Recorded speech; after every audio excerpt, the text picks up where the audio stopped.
You're listening to Tech Talks, the new podcast from Broadcast Tech.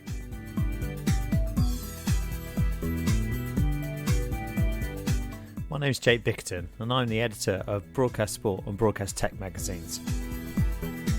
Welcome to Broadcast Tech Talks podcast number 7. Today we're talking to Eurosport UK Senior Director of Production and Broadcast Jamie Steward and snooker legend Ronnie O'Sullivan about Eurosport's 2 weeks of snooker programming to replace what would have been the World Snooker Championship.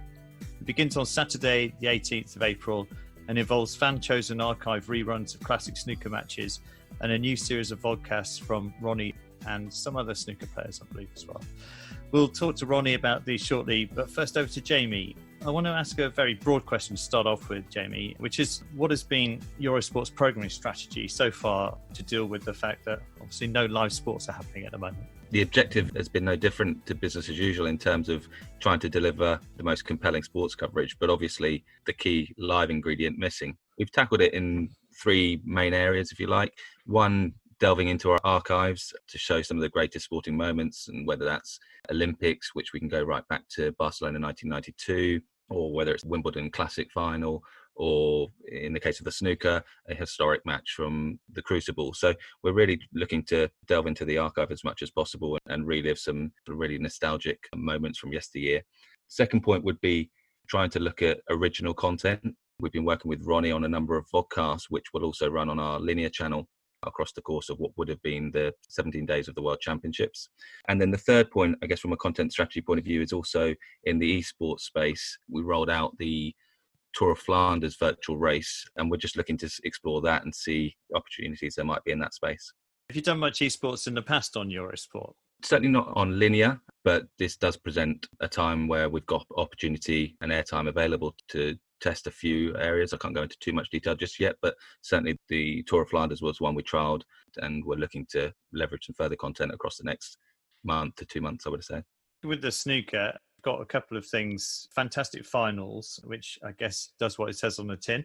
You've got player power, and then you have something called You Say We Play, which has this social interaction link with a Twitter poll, I believe, that is being used to enable people to choose the matches they want to see again from your archives? Again, we wanted to dedicate Eurosport 1's schedule to snooker for all our hardcore snooker fans across the course of the World Championships. And we've taken a lot of time in going through the historical great matches and lifting some out for the 10 o'clock in the morning sessions and the 2:30 in the afternoon session. For the evenings, we wanted to give the audience the opportunity to select the match that they'd like to watch. So as you say, each day there'll be a Twitter poll.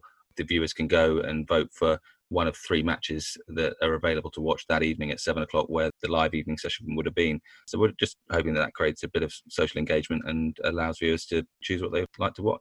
And with the other sports that you've done so far to plug the gap, the Super Saturday rerun, you had Greg Rutherford involved in that as well. Did you bring in social into that?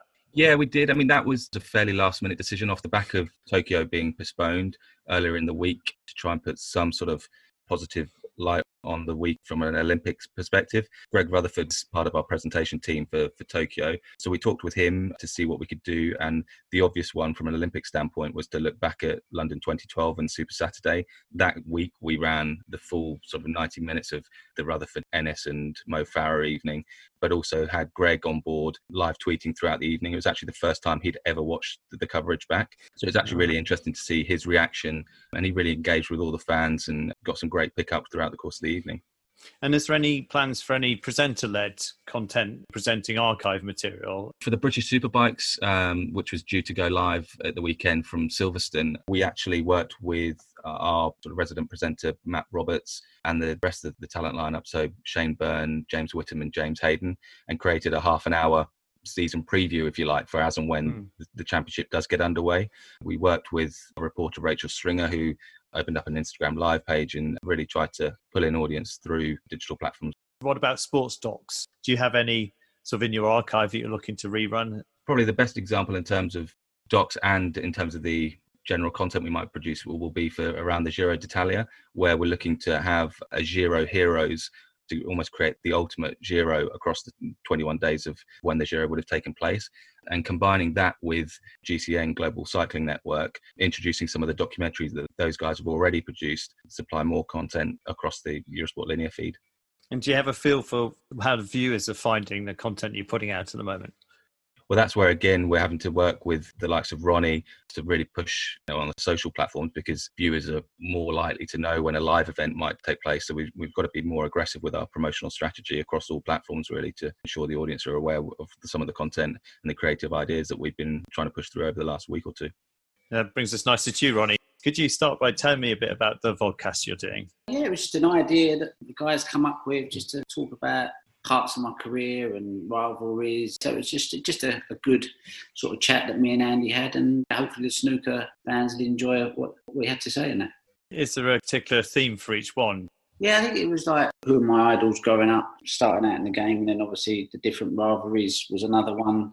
So like obviously with Stephen Hendry, John Higgins, Mark Williams, Mark Selby, and then obviously the legacy of who's going to carry the game going forward. Talking about the new batch of players that have come to the front. So yeah, it's just from the beginning of my career towards the end of it, and then kind of like passing the baton on, sort of, so to speak. And how many have you done? We done 3. Yeah, it was good fun. Could have done 33. You know, you've got so much time on your hands at the moment. You know? So, highlight my lockdown so far. Have you got a chance to do much snooker? No, to be honest, that's the one thing I haven't missed is playing, you know, so that's been fantastic, you know. But yeah, just getting, you know, doing a little bit of exercise, you know, going out on my bike through the forest. I've become like a bit of a removal guy as well. Up and downstairs, I wouldn't mind, but we live in a townhouse. You know, I'm lucky I've still got a back in place. Sounds like you're keeping fit. Yeah, kind of, yeah.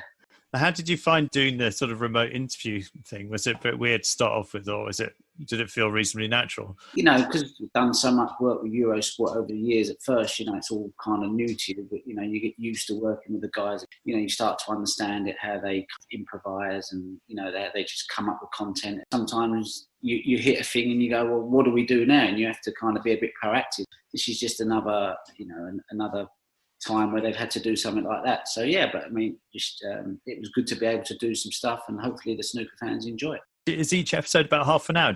Yeah, half an hour. Yeah. Right.